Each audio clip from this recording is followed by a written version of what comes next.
Bonjour à toutes et à tous. Donc ce matin, on va parler d'un sujet qui est probablement peu connu et surtout assez rarement abordé dans les consultations de médecine de premier recours.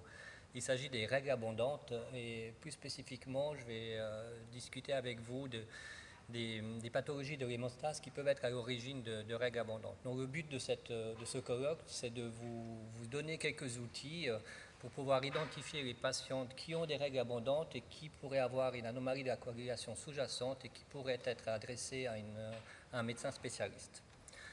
Le programme de cette présentation, donc d'abord je vais vous faire un rappel de ce que sont que des règles abondantes, parcourir avec vous un petit peu la prévalence et puis après on va approfondir le sujet avec plutôt une vision d'un hématologue.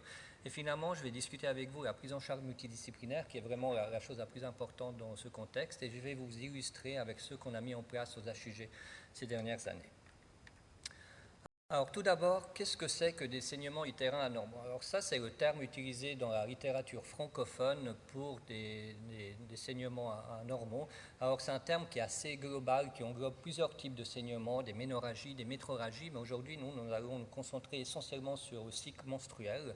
Et donc, quand je vais utiliser l'acronyme SUA, c'est bien pour parler de règles abondantes et pas pour parler d'autres types de saignements gynécologiques.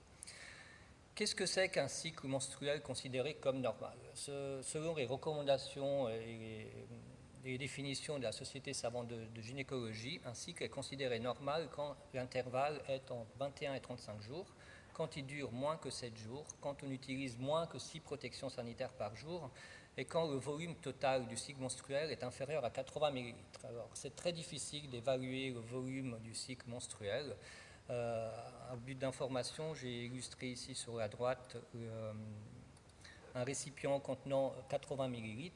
On a établi de façon un petit peu empirique ce volume de 80 ml parce qu'on considère que c'est à partir d'une perte de 80 ml qu'on peut développer une carence en fer et une anémie.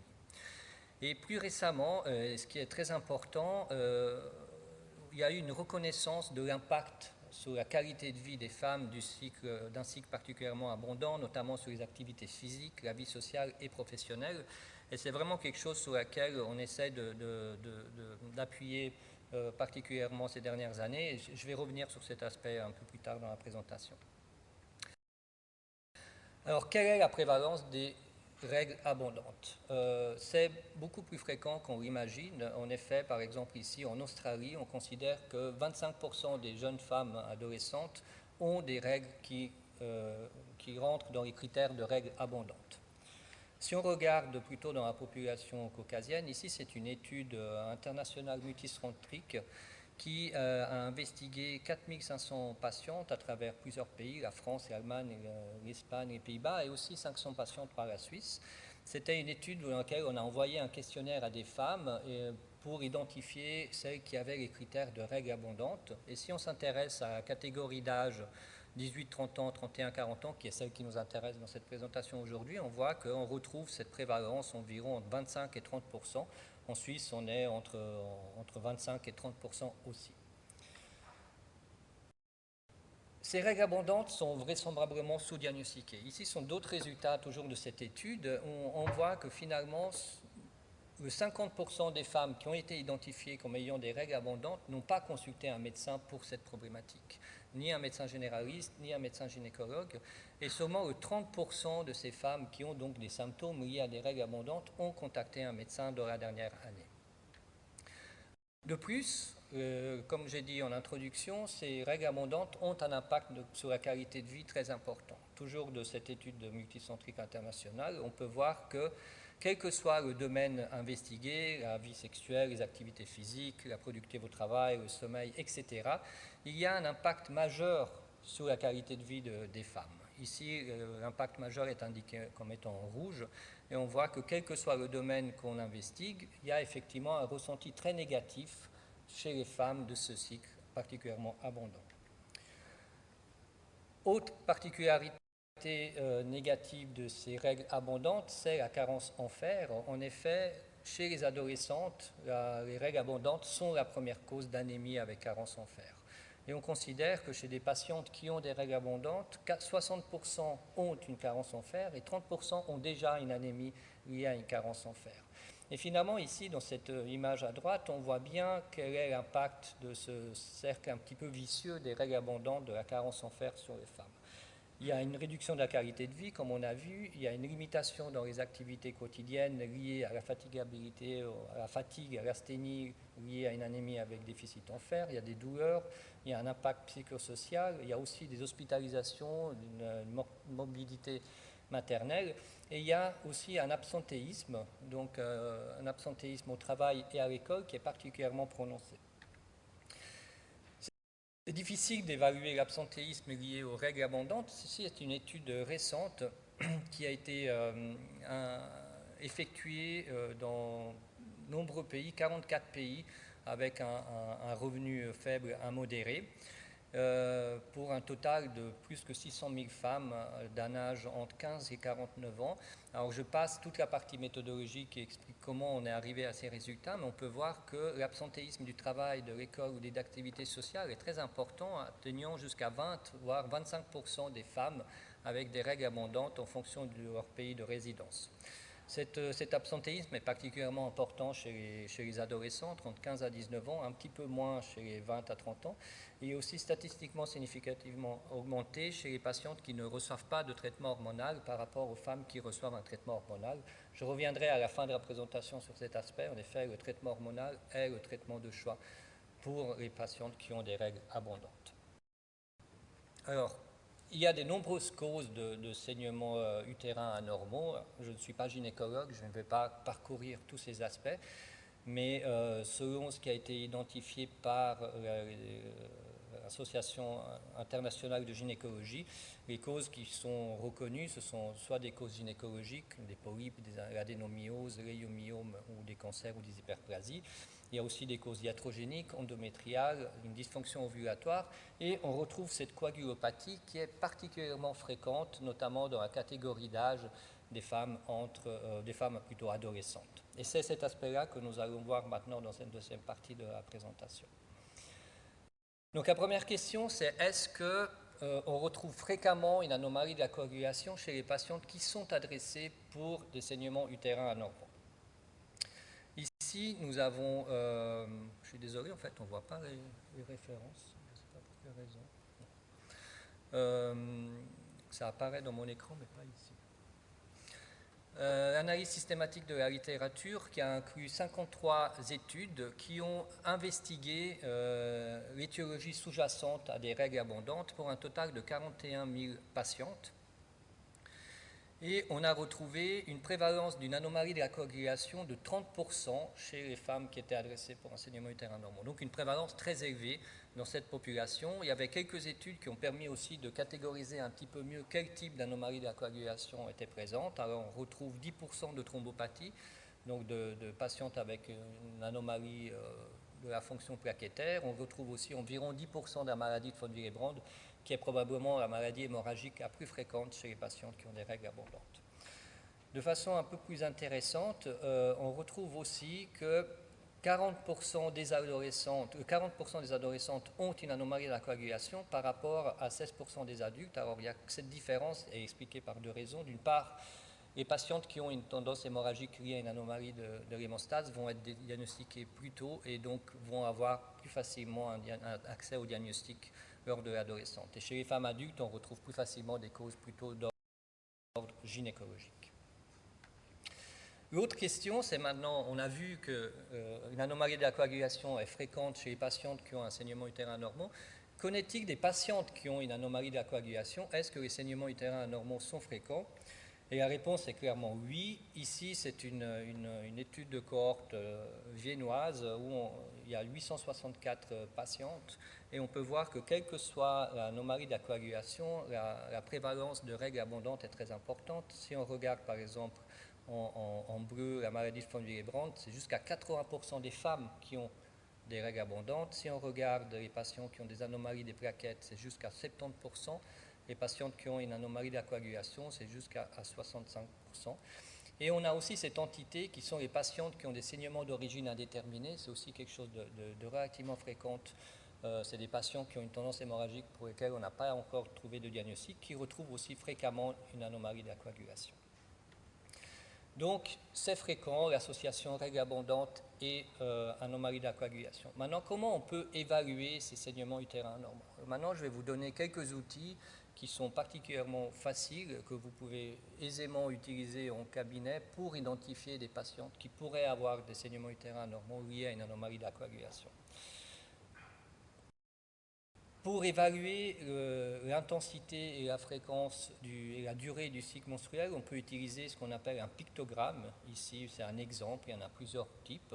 Alors, c'est plutôt subjectif, il y a beaucoup de limitations, notamment aussi des limitations culturelles, mais c'est quelque chose qui a été validé pour identifier des patientes qui ont des règles abondantes. Il y a plusieurs scores. Nous, on utilise le score de High avec un cutoff à 100 points.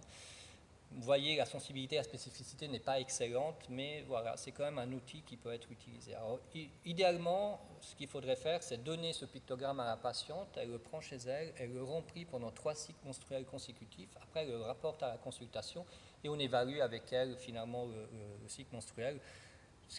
Concrètement, ce qui se passe en réalité, c'est que ce score est rempli avec la patiente pendant la consultation, ce qui induit évidemment quelques biais. Ce n'est pas toujours applicable non plus.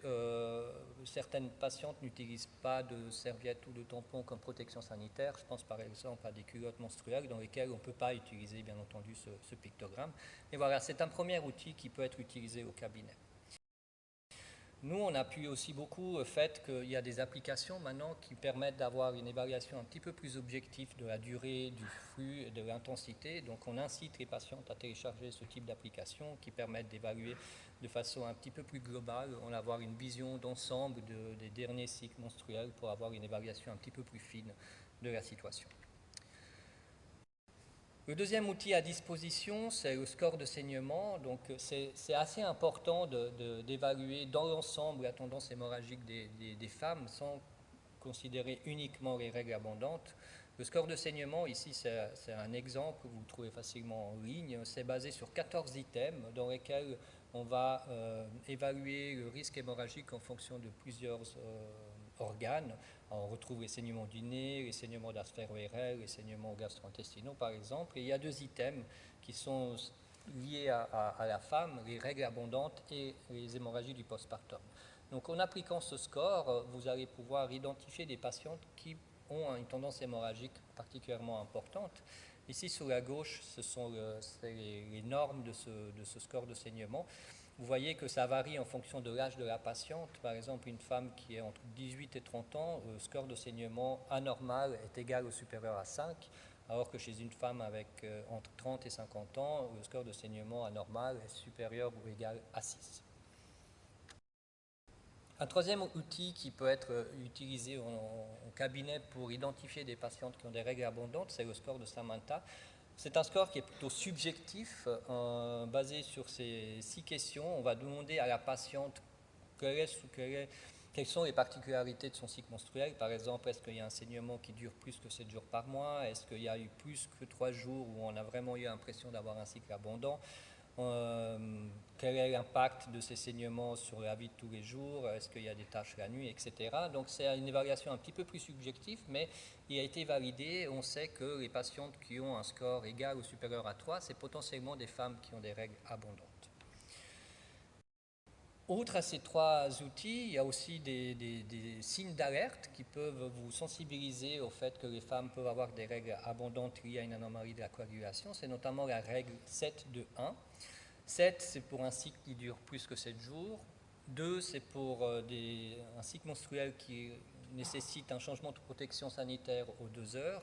1, c'est pour la présence de caillots sanguins supérieurs à une pièce d'1 €.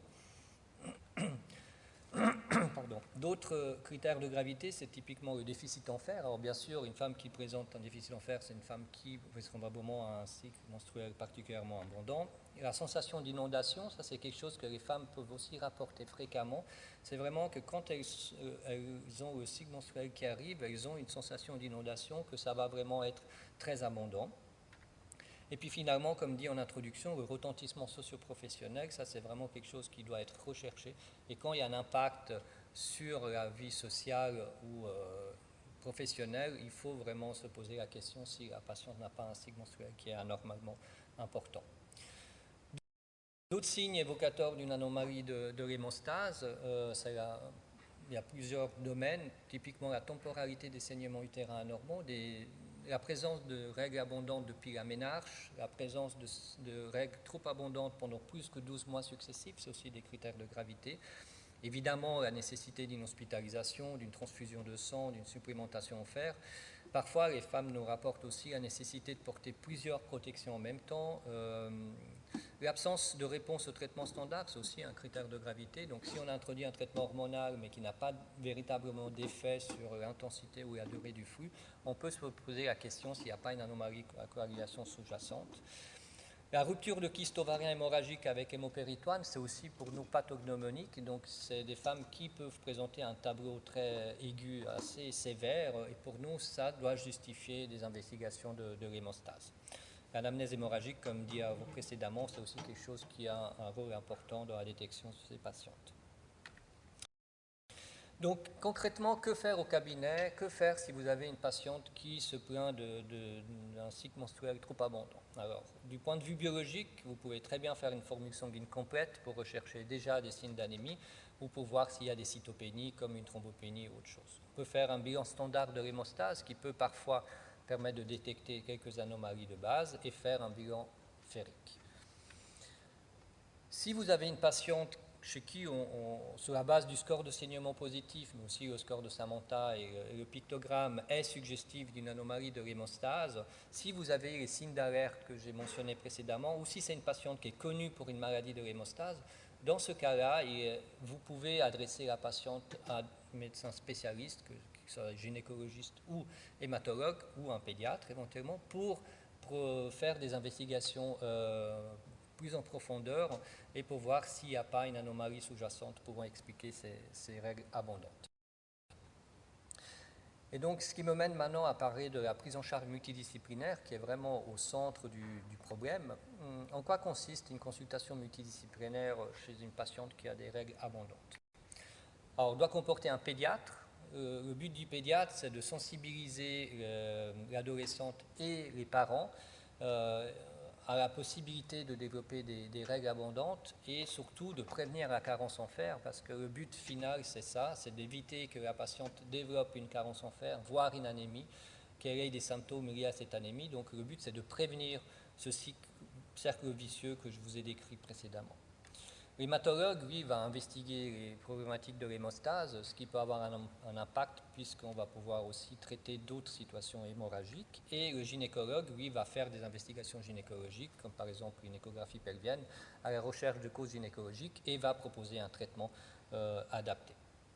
Il faut retenir que malheureusement, actuellement, il y a très peu de centres d'hémophilie qui ont une consultation conjointe. Ici, par exemple, c'est une étude de 2019 où on a interviewé de nombreux centres d'hémophilie en Europe et seulement 42% avaient une consultation conjointe, ce qui peut vraiment paraître surprenant puisqu'on a vu qu'il y a une forte association entre maladie de la coagulation et règles abondantes. Du point de vue biologique de l'hémostase, on va effectuer un bilan biologique un petit peu plus étendu. On va faire une formule sanguine pour rechercher des anomalies des plaquettes avec l'analyse du frottis sanguin périphérique. On va faire des dosages des facteurs de la coagulation, facteur von Willebrand, facteur 8, facteur 9, parce que ce sont des pathologies qui peuvent être associées à des saignements, notamment chez la femme. On considère que le facteur 8 et le facteur 9, le déficit en facteur 8 et facteur 9, c'est l'hémophilie A et B. On a longtemps pensé que l'hémophilie concernait que les hommes, mais en réalité, il y a des femmes qui peuvent avoir des taux de facteur 8 et 9 diminués et peuvent donc avoir des symptômes liés à ce déficit en facteur de coagulation. On va aussi compléter avec l'analyse de la fonction plaquettaire, facteur 13, etc. Je ne vais pas trop rentrer dans le détail, mais il y a beaucoup d'investigations qui peuvent être effectuées dans ce contexte. Les campagnes de sensibilisation, ça c'est très important. Il y a vraiment un grand effort des sociétés savantes actuellement pour mettre en avant le fait que les femmes ont cette tendance hémorragique, alors que ça soit au niveau international. Ici, c'est le consortium européen de l'hémophilie, où régulièrement ils font des initiatives pour sensibiliser les professionnels de la santé sur le fait que les femmes peuvent avoir des règles abondantes et qui doivent être prévenues et traitées. Il y a aussi au niveau national, alors ça c'est par exemple l'association des patients du Nigeria, ou aussi régulièrement présentent des flyers pour sensibiliser les patientes elles-mêmes au fait qu'elles peuvent avoir des symptômes et que ces règles abondantes, ce n'est pas la norme, c'est plutôt quelque chose qui est anormal et qui doit être investigué et traité. Cette méconnaissance, elle est bien décrite. Par exemple, à titre d'exemple, une étude populationnelle aux États-Unis où on a vu que seulement, moins que même, que 20% des femmes avec des saignements utérins anormaux ont un dosage du facteur von Willebrand, alors qu'on sait qu'il y a vraiment une très forte prévalence de maladie de von Willebrand dans cette population. Et plus récemment, une enquête en ligne, 183 gynécologues, 22 pays, et seulement 12% considéraient une anomalie de l'hémostase comme cause de saignements utérins anormaux. Et seulement 62% référaient la patiente à un hématologue malgré 1 à 5 ans d'un traitement hormonal inefficace. Donc il y a clairement une méconnaissance au sein des spécialistes de cette problématique. Et de façon intéressante, c'est que très peu de gynécologues utilisaient le score de saignement pour mettre en évidence une diathèse hémorragique, mais après cette étude, un grand nombre de gynécologues auraient utilisé ce score de saignement. Donc il y a besoin d'un enseignement aussi auprès des spécialistes pour cette pathologie. Alors, aux HUG, on a mis en place un groupe multidisciplinaire depuis mars 2023, composé de spécialistes en gynécologie, gynécologie pédiatrique, des pédiatres, des hématologues adultes et pédiatriques. On se réunit environ une fois par mois pour discuter du diagnostic et de la prise en charge de ces patients. Ici, je vous ai mis le lien. N'hésitez pas à le consulter pour avoir plus d'informations, si vous voulez adresser des patientes pour qu'elles puissent être discutées dans ce contexte. Il y a aussi une étude en cours, c'est l'étude JADOR, où l'investigatrice principale, c'est la doctoresse Delia Moussaoui du service de pédiatrie générale. On évalue l'efficacité des méthodes de traitement hormonal pour diminuer la quantité de saignements lors des règles chez les adolescentes, avec ou sans un trouble de la coagulation. Parce qu'effectivement, la prise en charge des saignements utérins anormaux se base essentiellement sur deux piliers. Le premier pilier, c'est le traitement hormonal, très efficace. Je ne vais pas rentrer dans le détail des différentes possibilités. Le deuxième pilier, c'est l'acide tranexamique, qui est lui aussi très efficace pour diminuer le cycle menstruel. Après, si ces deux piliers ne sont pas suffisants et il y a une anomalie de l'hémostase, évidemment, nous, on va donner un traitement spécifique. Les anti-inflammatoires, le support psychologique et la supplémentation en fer font aussi partie de cette prise en charge globale des patientes avec des règles abondantes. Concernant l'acide tranexamique, une seule diapositive pour vous indiquer que c'est le seul traitement pour lequel on a un niveau d'évidence fort sur le bénéfice de ce traitement, que ce soit chez les patientes qui ont des règles abondantes avec ou sans contraception associée. Donc il doit être utilisé en première intention. Ce sont des recommandations internationales avec un score de A. Peu de limitations par rapport à l'utilisation d'acide tranexamique, notamment des effets indésirables au niveau de la tolérance digestive, mais on peut titrer le fait l'acide tranexamique pour diminuer ses effets secondaires. En conclusion de cette présentation, 3 messages. Le premier message, c'est que les saignements utérins anormaux sont fréquents et ils peuvent être le premier symptôme d'une anomalie hémorragique héréditaire. Deuxième message, c'est qu'une reconnaissance précoce permet d'anticiper les complications chroniques telles que l'anémie, améliorer la qualité de vie, faciliter le diagnostic d'une anomalie de l'hémostase et prescrire un traitement spécifique. Et s'agissant d'une problématique impliquant plusieurs spécialités, une collaboration étroite entre les spécialistes est clairement essentielle. Avant de répondre à vos questions, ici c'est le flyer de la journée mondiale de l'hémophilie qui s'est déroulée il y a quelques jours et vous voyez que la thématique cette année c'était la santé de la femme et même au sein des sociétés savantes d'hémophilie, on se rend compte que cette problématique n'est pas encore assez étudiée. Merci beaucoup de l'attention.